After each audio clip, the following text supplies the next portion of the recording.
ಎಲ್ಲರಿಗೂ ನಮಸ್ಕಾರ. ಸ್ನೇಹಿತರೆ, ನಾವು ಪ್ರತಿನಿತ್ಯ ಪ್ರಾರ್ಥನೆಗಳನ್ನು ಮಾಡ್ತೇವೆ. ನಮ್ಮ ಇತಿಹಾಸದುದ್ದಕ್ಕೂ ನಾವು ನೋಡಿದಾಗ ಅನೇಕ ಪ್ರಾರ್ಥನೆಗಳನ್ನು ಹಿರಿಯರು ನಮಗೆ ಹೇಳಿಕೊಡ್ತಾ ಬರ್ತಾ ಇದ್ದಾರೆ. ದೇವಸ್ತುತಿಗಳಿರಬಹುದು, ಪ್ರಾರ್ಥನೆಗಳಿರಬಹುದು, ಸುಭಾಷಿತಗಳಿರಬಹುದು, ಅವೆಲ್ಲವುಗಳನ್ನು ನಮ್ಮ ಹಿರಿಯರು ಹೇಳಿಕೊಡ್ತಾರೆ, ನಾವು ಹೇಳ್ತಾ ಹೋಗ್ತಾ ಇದ್ವಿ. ಆದರೆ ಎಷ್ಟೋ ಪ್ರಾರ್ಥನೆಗಳ ಅರ್ಥವೇ ನಮಗೆ ಗೊತ್ತಿರೋದಿಲ್ಲ. ಉದಾಹರಣೆಗೆ ಹೇಳಬೇಕಂತಂದರೆ ಗಜಾನನಂ ಭೂತಗಣ ಆದಿಸೇವಿತಂ ಹೇಳ್ತೇವೆ, ವಕ್ರತುಂಡ ಮಹಾಕಾಯ ಹೇಳ್ತೇವೆ, ಹಾಗೆ ನಮಸ್ತೆ ಶಾರದಾ ದೇವಿ ಹೇಳ್ತೇವೆ. ಆಮೇಲೆ ಕೃಷ್ಣನಿಗೆ ಸಂಬಂಧಪಟ್ಟಂಥ ಅನೇಕ ಪ್ರಾರ್ಥನೆಗಳನ್ನು ಮಾಡ್ತೀವಿ, ಶಿವನಿಗೆ ಸಂಬಂಧಪಟ್ಟಂತಹದ್ದು, ರಾಮರಕ್ಷಾ ಸ್ತೋತ್ರ, ಹೀಗೆ ಅನೇಕ ಸ್ತೋತ್ರಗಳನ್ನು, ಕವಚಗಳನ್ನು, ಅಷ್ಟಕಗಳನ್ನು ಹೇಳ್ತಾ ಹೋಗ್ತೀವಿ ನಾವು.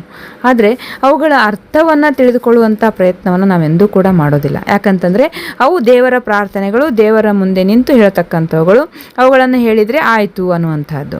ಆದರೆ ಅವುಗಳ ಅರ್ಥವನ್ನು ನಾವು ತಿಳಿದುಕೊಂಡಾಗ ಅದೇನೋ ಒಂಥರ ನಮಗೆ ಅದು ಸಮಾಧಾನವನ್ನು ಕೊಡ್ತಕ್ಕಂಥದ್ದು.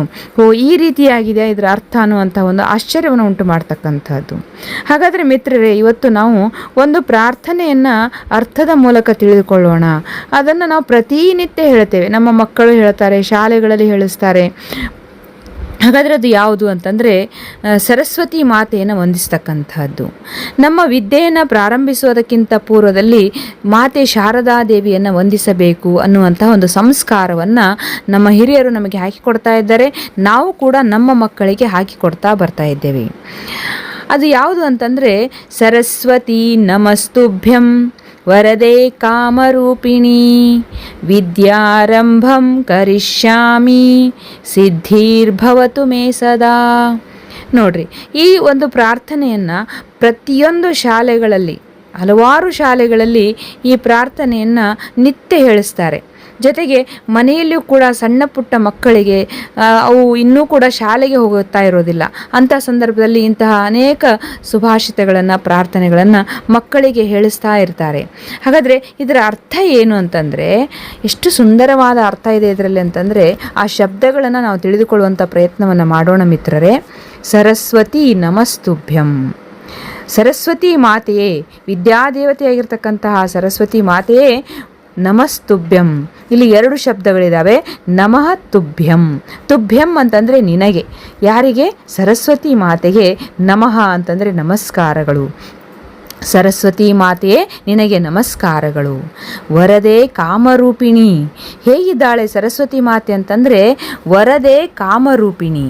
ವರದೆ ಅಂತಂದರೆ ವರವನ್ನು ಕೊಡ್ತಕ್ಕಂಥವಳು. ಕಾಮರೂಪಿಣಿ, ಕಾಮ ಅಂದರೆ ಇಚ್ಛೆ, ಇಚ್ಛೆಗೆ ಅನುಗುಣವಾಗಿ ನಮಗೆ ಆ ಆಸೆಯನ್ನು ಈಡೇರಿಸ್ತಕ್ಕಂಥವಳು ಅನ್ನುವಂತಹದ್ದು. ನಮ್ಮ ಇಚ್ಛೆಗೆ ಅನುಗುಣವಾಗಿ ಆಕೆ ನಮಗೆ ಬೇಕಾದುದನ್ನು ಕೊಡ್ತಕ್ಕಂಥವಳು. ವರವನ್ನು ನೀಡುವ ನೀನು ಇಚ್ಛೆಗನುಗುಣವಾಗಿ ರೂಪ ಧರಿಸಬಲ್ಲೆ. ವರದೆ ಕಾಮರೂಪಿಣಿ, ನಮಗೆ ಬೇಕಾದಂತಹ ವರವನ್ನು ಕೊಡ್ತಕ್ಕಂಥವಳು. ನಮಗೆ ಬೇಕಾಗಿರುವಂಥದ್ದು ಅಂದರೆ ವಿದ್ಯೆ. ವಿದ್ಯಾವಿಹೀನ ಪಶುಹಿ ಸಮಾನ ಅಂತ ಹೇಳ್ತಾರೆ. ವಿದ್ಯೆ ಇಲ್ಲದವನು ಏನೂ ಕೂಡ ಸಾಧನೆಯನ್ನು ಮಾಡೋದಕ್ಕೆ ಸಾಧ್ಯ ಇಲ್ಲ ಮಿತ್ರರೇ. ಅದಕ್ಕಾಗಿ ಅಂತಹ ವಿದ್ಯೆಯನ್ನು ಕೊಡ್ತಕ್ಕಂತಹ ಕಾಮರೂಪಿಣಿಯಾದಂತಹ ಶಾರದಾ ದೇವಿಗೆ, ಸರಸ್ವತಿ ಮಾತೆಯೇ ನಿನಗೆ ನನ್ನ ನಮಸ್ಕಾರಗಳು. ಮುಂದೆ ಎರಡನೇ ಸಾಲಿನಲ್ಲಿ ಹೇಳ್ತಾರೆ, ಅಂದರೆ ಮೂರನೇ ಸಾಲಿನಲ್ಲಿ ಹೇಳ್ತಾರೆ, ವಿದ್ಯಾರಂಭಂ ಕರಿಷ್ಯಾಮಿ. ವಿದ್ಯಾರಂಭಂ, ವಿದ್ಯಾ ಆರಂಭಂ, ವಿದ್ಯೆಯನ್ನು ಆರಂಭಿಸುತ್ತೇನೆ, ವಿದ್ಯೆಯನ್ನು ಆರಂಭ ಮಾಡುತ್ತೇನೆ. ಕರಿಷ್ಯಾಮಿ, ನಾನು ವಿದ್ಯೆಯನ್ನು ಪ್ರಾರಂಭ ಮಾಡುತ್ತಿದ್ದೇನೆ. ಆರಂಭಂ ಅಂತಂದರೆ ಪ್ರಾರಂಭ ಮಾಡ್ತಕ್ಕಂಥ, ಕರಿಷ್ಯಾಮಿ ನಾನು ಮಾಡುವೆನು. ಇದೀಗ ನಾನು ವಿದ್ಯೆಯನ್ನು ಪ್ರಾರಂಭ ಮಾಡುತ್ತಿದ್ದೇನೆ ಅಂದರೆ ಪ್ರತಿದಿನ ನಾವು ವಿದ್ಯಾರ್ಜನೆಯನ್ನು ಮಾಡ್ತಕ್ಕಂಥದ್ದು. ಆ ವಿದ್ಯೆಯನ್ನು ಆರಂಭ ಮಾಡೋದಕ್ಕಿಂತ ಪೂರ್ವದಲ್ಲಿ ಹೇಳುವಂಥ ಒಂದು ಪ್ರಾರ್ಥನೆ ಇದು. ವಿದ್ಯೆಯನ್ನು ಆರಂಭ ಮಾಡುತ್ತಿದ್ದೇನೆ. ಸಿದ್ಧಿರ್ಭವತು ಮೇ ಸದಾ, ಸಿದ್ಧಿರ್ಭವತು ಮೇ ಸದಾ, ಸಿದ್ಧಿಹಿ ಭವತು ಮೇ ಸದಾ. ನೋಡ್ರಿ ಎಷ್ಟು ಶಬ್ದಗಳಿದಾವೆ ಇದರಲ್ಲಿ ಅಂತಂದರೆ, ಸಿದ್ಧಿಹಿ ಭವತು, ಸಿದ್ಧಿ ಆಗಲಿ, ಮೇ ಸದಾ, ಮೇ ಅಂತಂದರೆ ನನಗೆ ಅನ್ನುವಂಥ ಅರ್ಥ. ನೋಡ್ರಿ, ಸಣ್ಣ ಸಣ್ಣ ಅಕ್ಷರ ಕೂಡ ಎಷ್ಟು ಸುಂದರವಾದ ಅರ್ಥವನ್ನು ಸಂಸ್ಕೃತ ಭಾಷೆಯಲ್ಲಿ ನಾವು ತಿಳಿದುಕೊಳ್ಬೇಕಾಗಿರ್ತಕ್ಕಂಥದ್ದು. ಮೇ ಸದಾ, ಸದಾ ಅಂತಂದರೆ ಯಾವಾಗಲೂ, ಮೇ ಅಂದರೆ ನನಗೆ, ನನಗೆ ಯಾವಾಗಲೂ ಸಿದ್ಧಿಯನ್ನು ಉಂಟು ಮಾಡು. ನಾನು ವಿದ್ಯೆಯನ್ನು ಪ್ರಾರಂಭ ಮಾಡ್ತಾ ಇದ್ದೇನೆ. ಅಂತಹ ನಾನು ಪ್ರಾರಂಭ ಮಾಡುವಂತಹ ವಿದ್ಯೆ ಇವತ್ತು ನನ್ನದಾಗಲಿ ಅನ್ನುವಂತಹ ಒಂದು ಪ್ರಾರ್ಥನೆಯನ್ನು ಸರಸ್ವತಿ ಮಾತೆಗೆ ಹೇಳುತ್ತಾ ಈ ಒಂದು ಪ್ರಾರ್ಥನೆಯನ್ನು ಮಾಡಿ ಪ್ರತಿನಿತ್ಯ ನಾವು ವಿದ್ಯೆಯನ್ನು ಪ್ರಾರಂಭಿಸಬೇಕು. ವಿದ್ಯೆ, ಜ್ಞಾನ ಅವುಗಳನ್ನು ಪಡೆದುಕೊಳ್ಳೋದಕ್ಕಿಂತ ಪೂರ್ವದಲ್ಲಿ ಮುಖ್ಯವಾಗಿ ನಮಗೆ ಬೇಕಾಗಿರ್ತಕ್ಕಂಥದ್ದು ಮಾತೆ ಸರಸ್ವತಿಯ ಅನುಗ್ರಹ ಅನ್ನುವಂಥದ್ದು. ಅದಕ್ಕಾಗಿಯೇ ಮಾತೆ ಶಾರದಾ ದೇವಿಯನ್ನು ನಾವು ನಮಸ್ಕರಿಸಿ ನಮ್ಮ ವಿದ್ಯೆಯನ್ನು ಆರಂಭ ಮಾಡಬೇಕು. ಪ್ರತಿನಿತ್ಯ ನಾವು ವಿದ್ಯೆಯನ್ನು ಆರಂಭ ಮಾಡ್ತೇವೆ. ಯಾಕಂತಂದರೆ ಇವತ್ತು ನಾನು ಪಡೆದುಕೊಳ್ಳಲು ಹೊರಟಿರುವಂತಹ ವಿದ್ಯೆಯನ್ನು ನನಗೆ ಅನುಗ್ರಹಿಸು. ಮತ್ತು ಎರಡನೇ ದಿನವೂ ಕೂಡ ಅಷ್ಟೇ, ಅವತ್ತು ನಾವು ಹೊಸ ಹೊಸ ವಿದ್ಯೆಯನ್ನು ಕಲಿತಾ ಇರ್ತೀವಿ. ಮನುಷ್ಯ ಪ್ರತಿನಿತ್ಯ ಕಲಿತಾ ಇರ್ತಾನೆ. ಕಲಿಕೆ ಅನ್ನುವಂಥದ್ದು ನಿರಂತರವಾಗಿರ್ತಕ್ಕಂಥದ್ದು. ಕೇವಲ ಇವತ್ತೊಂದು ದಿನ ಸರಸ್ವತಿ ಮಾತೆಗೆ ನಮಸ್ಕರಿಸಿ ನಾವು ಇಡೀ ವರ್ಷ ವಿದ್ಯೆಯನ್ನು ಮಾಡೋದು ಅಂತಂದರೆ, ವಿದ್ಯೆಯನ್ನು ನಾವು ಕಲಿಯೋದು ಅಂತಂದರೆ ಅಲ್ಲ. ಪ್ರತಿನಿತ್ಯ ನಾವು ವಿದ್ಯೆಯನ್ನು, ಹೊಸ ಹೊಸ ಜ್ಞಾನವನ್ನು, ಹೊಸ ಹೊಸ ವಿಷಯಗಳನ್ನು, ಹೊಸ ಹೊಸ ವಿಚಾರಗಳನ್ನು ಕಲಿಕೆಯಲ್ಲಿ ನಾವು ಪಡಿತಾ ಇರ್ತೇವೆ. ಅದಕ್ಕಾಗಿಯೇ ವಿದ್ಯೆಯನ್ನು ಕಲಿತಕ್ಕಂಥವನಿಗೆ ಏನು ಹೇಳ್ತಾರೆ ಅಂದರೆ ವಿದ್ಯಾರ್ಥಿ ಅಂತ ಹೇಳ್ತಾರೆ. ಎಷ್ಟು ಸುಂದರವಾದ ಪದ ಇದೆ ನೋಡಿ ಮಿತ್ರರೇ. ವಿದ್ಯಾರ್ಥಿ ಅಂತಂದರೆ ವಿದ್ಯೆ ಅರ್ಥಿ. ಅರ್ಥಿ ಅಂದರೆ ಹುಡುಕುವಂತಹದ್ದು. ಏನನ್ನು ಹುಡುಕ್ತಾ ಇದ್ದಾನೆ? ವಿದ್ಯೆಯನ್ನು ಹುಡುಕ್ತಾ ಇದ್ದಾನೆ.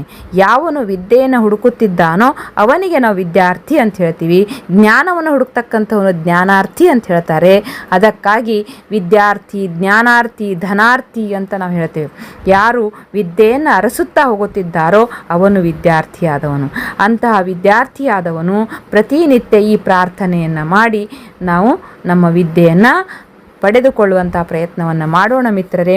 ಇಂತಹ ಒಂದು ಸಂಸ್ಕಾರವನ್ನು ನಮ್ಮ ಮುಂದಿನ ಪೀಳಿಗೆ ಮುಂದುವರಿಸಿಕೊಂಡು ಹೋಗುವಂತಹ ಪ್ರಯತ್ನವನ್ನು ನಾವು ಈಗಲೇ ಮಾಡಬೇಕಾಗಿರ್ತಕ್ಕಂತಹದ್ದು. ಆ ಒಂದು ಪ್ರಯತ್ನವನ್ನು ನಾವು ಮಾಡೋಣ ಅಂತ ಹೇಳ್ತಾ ಈ ಒಂದು ವಿಷಯಕ್ಕೆ, ಈ ಒಂದು ಪ್ರಾರ್ಥನೆಯ ಅರ್ಥಕ್ಕೆ ನಾನು ವಿರಾಮ ನೀಡುತ್ತಿದ್ದೇನೆ. ಮತ್ತೆ ಹೊಸ ಹೊಸ ಸುಭಾಷಿತಗಳೊಂದಿಗೆ ಭೇಟಿಯಾಗೋಣ. ಧನ್ಯವಾದಗಳು.